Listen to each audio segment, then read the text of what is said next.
Hi everyone, I hope you are very well, stay safe and stay healthy.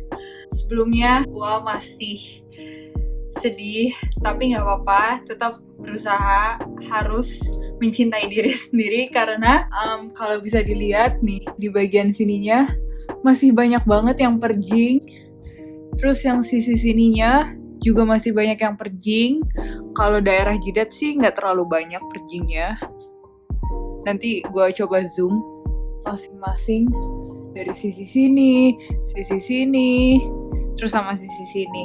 So kayak, aduh, masih banyak banget perjingnya. Nah, gimana cara gue mengatasi perjing? Perjingnya itu gue pakai si Babo yang Active Purifier. Jadi kemarin yang ini tuh benar-benar udah habis pas seminggu ini. Terus udah buka yang baru lagi. Terus nyetok 2 lagi karena gue berpikir kayaknya ini bakal menjadi 28 hari memakai si Active Purifier, feeling gue. Dan ternyata ya iya, memang perjingnya tuh kayak semakin keluar semua lah, ya bagus lah. Ini jadi kalau barunya tuh kayak gini. Kandungannya apa sih, Cis? Kandungannya itu tea tree oil pastinya, makanya dia cocok untuk purify gitu kan. Pastinya ada alkohol denat, sodium shale, oil sulfonate, itu juga bagus buat perjing. Sisanya kayak moisturizing factors lah. Pertanyaan nih, sebenarnya kalau ada alkohol tuh nggak apa-apa nggak sih, Cis? Sebenarnya ada alkohol di produk skincare tuh nggak apa-apa, cuma tergantung alkoholnya itu seperti apa dan kegunaannya apa. Kadang memang skincare tuh membutuhkan alkohol gitu loh.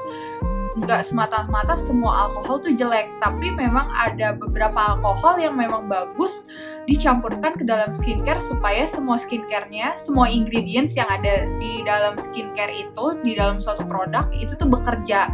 Jadi kalau misalnya dibilang alkohol, hindari alkohol, kayaknya agak sulit ya rasanya. Mungkin nanti gue akan kasih di sini videonya dari Lab Mavin Beauty Science. Kalau nggak salah, beliau itu adalah seorang yang ahli, jago dengan kimia, tapi juga suka banget sama skincare. Dan di situ beliau menjelaskan kenapa sih sebenarnya di skincare butuh alkohol dan apakah alkohol itu buruk atau enggak. Nah, di situ dia pas tuntas semuanya. Jadi sebenarnya kalau ada alkohol di skincare tuh nggak apa-apa nggak sih?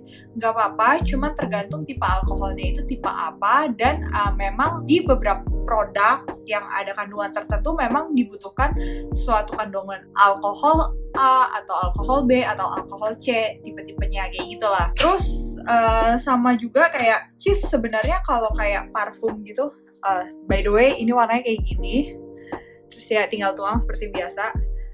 Kalau kayak gini gue nggak pakai toner gitu loh, karena fokus ke perjingnya. Duh, perjing itu nggak enak banget. Terus by the way Cis, kalau misalnya parfum itu juga sebenarnya berbahaya banget nggak sih? Dibilang berbahaya banget juga enggak, tapi mungkin sensitizing iya untuk jenis-jenis kulit tertentu. Cuman kalau misalnya menurut seorang cosmetic formulator itu tuh Cassandra, nanti gue sertain juga di sini linknya. Kalau menurut beliau, si Cassandra itu bilang sebenarnya kayak brand-brand mahal atau yang produk-produk bagus, di dalamnya ada parfum itu gunanya supaya kalau misalnya kandungan suatu produk itu dimasukkan ke sebuah mesin formulator, itu tuh bisa ketahuan semua kandungannya apa. Nah, di situ bahayanya. Jadi bisa dicontek sama brand lain, atau misalnya brand yang baru mau bikin cleanser atau misalnya serum, tapi dia mau nyontek sebelah gitu loh. Jadi misalnya contohnya gini nih. Misalnya ada brand A yang udah terkenal banget, serumnya bagus nih. Terus dia nggak ada isi parfum, synthetic fragrance, atau essential oils kayak gitulah intinya. Nah, terus dengan gampangnya perusahaan B pengen nyontek ini dengan cara memasukkan si kandungan produk tersebut ke dalam mesin formulator. Nah, dari situ ketahuan. Tapi kalau misalnya setidaknya ada sedikit parfum aja di dalamnya, itu tuh mesinnya tidak bekerja. Dia nggak bisa mendeteksi sama sekali kayak, oh ini kandungannya ini ya, ini kandungannya ini. Jadi makanya kenapa banyak barang-barang bagus, skincare produk yang bagus atau brand-brand yang ternama yang bagus gitu, biasanya mereka setidaknya ada parfum supaya untuk menghindari formulasinya tidak dicuri. Sebenarnya sih kesimpulannya seperti itu gampangnya. Cuman kan orang udah langsung berpikiran, wah sebenarnya parfum tuh jelek kayak gitu. Sebenarnya enggak juga, justru itu untuk melindungi supaya brand tersebut tuh nggak dicuri formulasinya gitu ceritanya. Terus kalau misalnya lagi pergi gini, gue simple banget, cuman pakai serum kan tadi ampul, terus nggak pakai eye cream juga. Gue nggak mau beli eye cream, lagi males sekarang. Terus sama moisturizernya udah pakai ceramidin aja, selesai. Jadi kayak gitu ceritanya. Kalau misalnya brand-brand tuh pakai fragrance tuh sebenarnya membahayakan apa enggak? Di satu sisi oke, satu sisi fine. Cuman kan kalau orang kan langsung berpikir, wah sebenarnya parfum tuh nggak bagus gitu kan. Nah, jadi ada sebagian brand juga yang memanfaatkan itu sebagai marketing gimmick, kayak kita nggak ada parfum loh, jadi aman buat kalian. Jadi kalian tergoda kan untuk membeli, wah nggak ada parfum nih, padahal sebenarnya kalau misalnya kandungannya kecil banget dan selama itu masih tolerable ya nggak apa-apa, karena supaya ya itu tadi balik lagi supaya formulasinya nggak dicuri gitu. Nah, di episode Pilotok kali ini, karena sekarang lagi bulan September, mudah-mudahan gue belum basi yang ngomongin ini. Jadi gue mau membahas mengenai airnya masih netes dari rambut. Jadi karena bulan ini bulan September, gue mau membahas mengenai National Suicide Prevention Month gitu. Kan waktu itu gue udah janjikan gue mau membahas mengenai mental health, dan di sekeliling gue banyak juga yang sering sharing mengenai mental health mereka ataupun mental illness. Bahkan sahabat terdekat gue pun ada yang menderita mental illness dan it's fine. Cobalah kita break the stigma gitu loh, kalau mental illness tuh sama saja seperti physical illness lainnya, hanya saja ini tidak terlihat. Justru malah membahayakan mental illness daripada physical illness. Kalau physical illness kan kelihatan, kalau misalnya kalian sakit kepala atau sakit perut, itu kan kelihatan sekali kan, atau misalnya amit-amit kena penyakit apa gitulah, itu kan kelihatan bukti nyatanya fisiknya. Sedangkan kalau mental illness kan nggak dengan segampang itu gitu loh. Jadi cobalah kita break the stigma, ayo anggap mental illness ini sama seperti physical illness gitu sih. Tenang, ini tuh nggak akan cuma sekali dua kali doang, pasti akan gue selalu membahas ini kok, supaya gue mau kita semua bersama-sama belajar bareng, pikirannya lebih terbuka, kita lebih open mind untuk lebih sadar lingkungan kita terhadap orang-orang sekitar kita, supaya jangan anggap enteng mental illness, anggap sama beratnya seperti physical illness. Mereka yang menghadapi mental illness juga perlu dukungan, support, bantuan dari kalian semua. Terus gue mau membahas nih sebenarnya mental illness itu seperti apa sih? Contohnya apa deh? Mental illness itu apa sih? Ya penyakit mental gitu loh. Indonesianya ya, simpelnya ya penyakit mental gitu. Nah contohnya mental illness itu seperti apa? Gak usah yang kita ngomong ribet-ribet lah, susah. Kayak anxiety disorder, PTSD, atau post-traumatic stress disorder, terus depression, itu tuh sudah sangat termasuk sebagai mental illness. Misalnya ada anxiety disorder, payungnya tuh bisa banyak. Dia tuh bisa menjalar ke suicidal thoughts, terus ke OCD, kayak obsessive compulsive disorder, dan lain-lainnya. Jadi mungkin ada yang dari anak-anaknya, maksudnya dari yang kecil-kecilnya, tapi ada juga yang payung besarnya seperti anxiety terus jadi ngerembet ke yang anak-anak lainnya seperti yang tadi kayak OCD lah, atau cemas, atau gimana gitu. Kenapa Indonesia masih sangat tabu sih membahas hal ini, padahal kalau di luar negeri ini tuh sudah sangat di-highlight, di-point out, supaya untuk mengurangi orang-orang yang merasa tidak diperlukan atau merasa kok kayaknya gue gak berguna ya. Nah yang gue lihat tingkat kepedulian di Indonesia itu masih sangat rendah sekali. Makanya kenapa gue mau bawa topik ini juga, supaya kita break the stigma di generasi kita putuskan rantai di atas generasi kita yang merasa kalau mental illness itu sesuatu yang haram, sesuatu yang tabu, sesuatu yang apa sih, kayak lu udah melakukan sebuah dosa yang sangat berat gitu loh, padahal orang yang seperti itu harus kita support banget. Jadi pembahasan kali ini gue bakal banyak ngutip dari Instagram, dari akun-akun Instagram yang memang gue follow, kayak contohnya Fight Through Mental Health. Di sini ada satu postnya yang dimana dia mention September is National Suicide Prevention Month. If you are suffering and looking for a reason not to end your life, this is it. There are people who care. There are people who can help you and things will get better.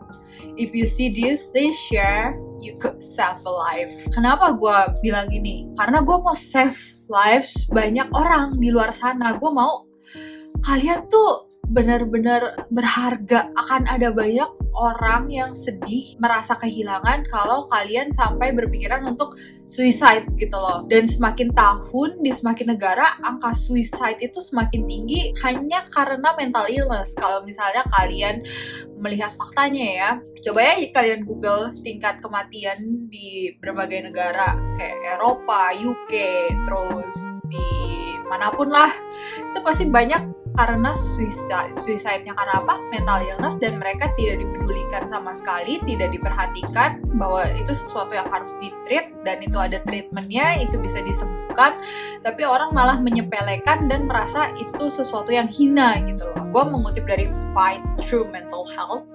Having depression and anxiety is really scary. You push everyone away because you're afraid of getting hurt and them getting sick of you and leave. You start to hate the person you are. You're sad most of the time, don't even know why. It's a vicious cycle that eats you alive. Iya, itu memang betul. Sahabat gue sendiri aja kadang bisa tiba-tiba down, ngerasa kayak bisa aja nangis, nggak tahu kenapa, bahkan berpikir sampai mau bunuh diri, kayak mau nyakitin dirinya, nyakitin badannya, padahal nggak tahu kenapa, kayak stres karena sesuatu gitu ya, atau karena simple omongan orang aja itu bisa memacu menjadi trigger untuk ada pikiran suicidal thoughts.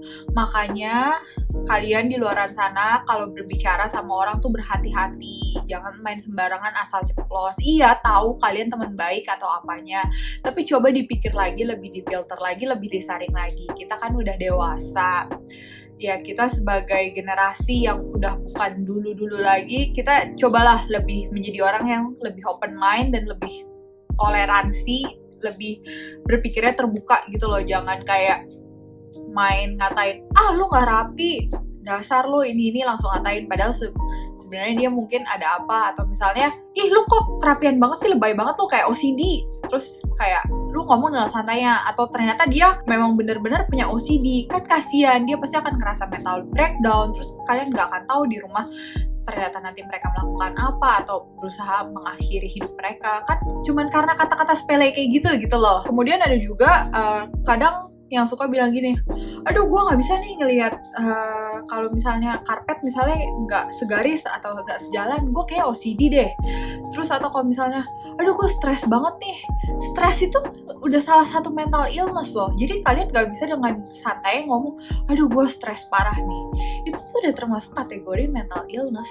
Jadi kalau misalnya kalian bilang stres, padahal itu sebenarnya bukan stres, orang yang beneran stres yang mau mengarah ke depression itu benar-benar bisa kecewa mendengarnya, kayak lu tuh baru aja kayak gitu loh. Kalau udah ngomong stres, padahal kalian nggak tahu gimana rasanya stres yang mau mengarah ke depression, apalagi orangnya depression. Contohnya nih, sahabat gua, dia depression, dimana ciri-ciri orang yang udah mulai depression, udah mild depression gitu ya, dia nggak mau mandi sama sekali, kayak 2 minggu ya pernah mandi gitu ya, itu pun karena terpaksa, sisanya beberapa kayak cuci muka doang aja nggak mau, rada susah gitu loh. Udah gitu ciri-cirinya lagi adalah dia nggak mau berpakaian rapi, memakai baju aja apa adanya gitu loh, kayak nggak peduli gue pakai apapun, yang penting gue pakai baju, misalnya mau keluar pergi beli makan atau gimana ya udah gitu, that's it.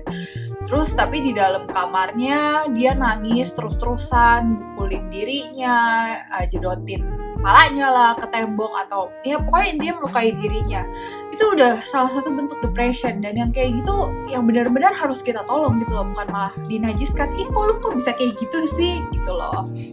Kemudian dari How Mental, ini dari Instagram juga, sometimes people you care about won't care about you. People who support you need the most simply won't support you. That's why you need to care for yourself. Remember, you need to care for yourself and be your number one supporter. That's why even on days when you feel like it's you against the world, you can say, it's okay if you don't believe in me. I believe in me.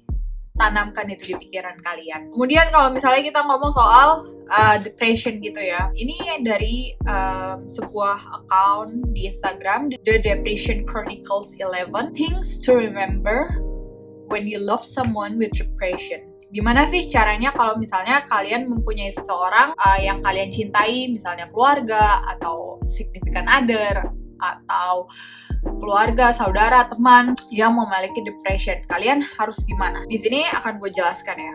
1. Depression is not a choice. Depression leaves someone feeling paralyzed in their own mind and body. Most time they are unable to do the things they love or know they should be doing. Depression is not just a bad day or a bad mood. It's not something they can just get over. 2. There are times that they have to push you away before they can bring you closer.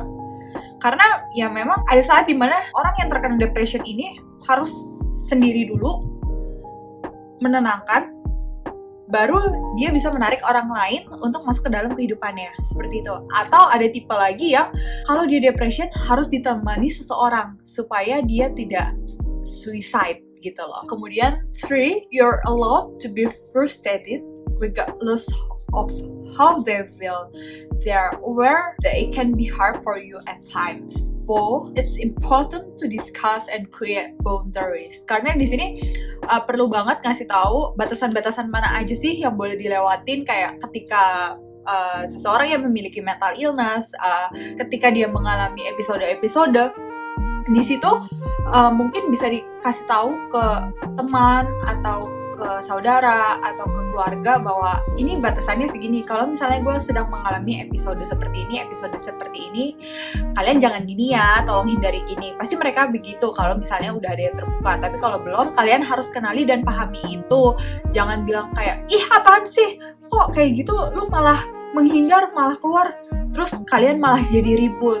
Justru di sini kalian harus tenang, kalian harus sabar untuk menghadapi orang-orang yang mengidap mental illness ini. Bersimpati dan empatilah. Kemudian 5, a person with depression can become easily overwhelmed. Itu benar banget, karena sekeliling gue ada yang kayak gitu juga. Makanya kenapa gue seolah-olah kayak tahu gitu, karena ya gue tahu siapa itu dan banyak yang cerita juga. Dan gue juga gak main asal ngomong, karena gue juga pernah ngobrol. Dan gue kalau ngomong kayak gini pun juga konsultasi dulu, baik itu psikolog atau psikiater gitu ya. Jadi gue gak asal ngoceh juga.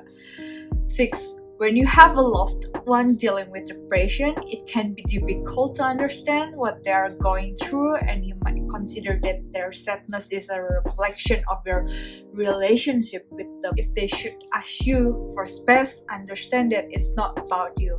Nah, ini sometimes people who have mental illness, they do need some space alone. Jadi benar-benar kalian tinggalin, ini memang mereka butuh waktunya diri sendiri. Mereka perlu mengurung waktu mereka sendiri. Tapi ini bukan berarti mereka yang memiliki mental illness ini membenci keluarganya atau membenci saudaranya atau membenci teman-temannya.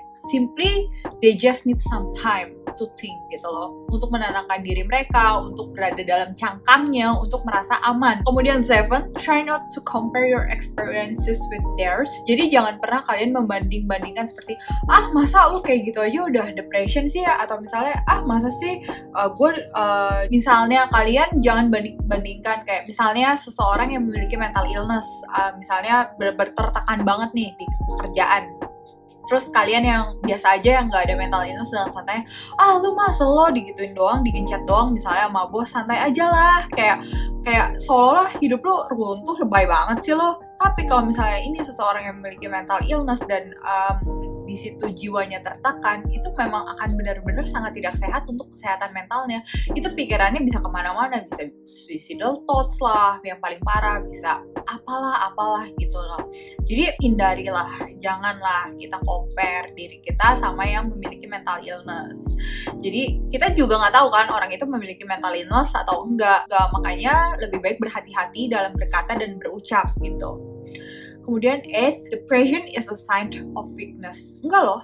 Orang yang memiliki depresi, yang memiliki segala macam, terus yang sadar kalau misalnya ternyata dirinya mental illness, sebenarnya IQ dan EQ-nya itu sangat tinggi sekali. Bahkan mereka itu sesuatu yang wow, yang orang yang cerdas gitu loh. Waktu itu gue coba ngobrol kan sama psikolog, sebenarnya kalau misalnya ada orang yang benar-benar kok gue ngerasa ada yang aneh sama diri gue ya, kayak gue perlu ke psikolog sama psikiatris deh. Terus kemudian dia datang gitu ya ke psikolog, terus gue tanya kalau kayak gitu gimana ya Bu kondisinya seperti itu berarti seseorang yang sangat cerdas dan memiliki IQ dan EQ yang tinggi, karena dia menyadari bahwa di dalam dirinya itu memang ada sesuatu yang salah dan dia ingin itu untuk dibenarkan, to be fixed gitu loh. Kemudian nomor 9, help them to keep clutter at bay. Yes, it's true. 10, tackle depression as a team. It's hard to go it alone.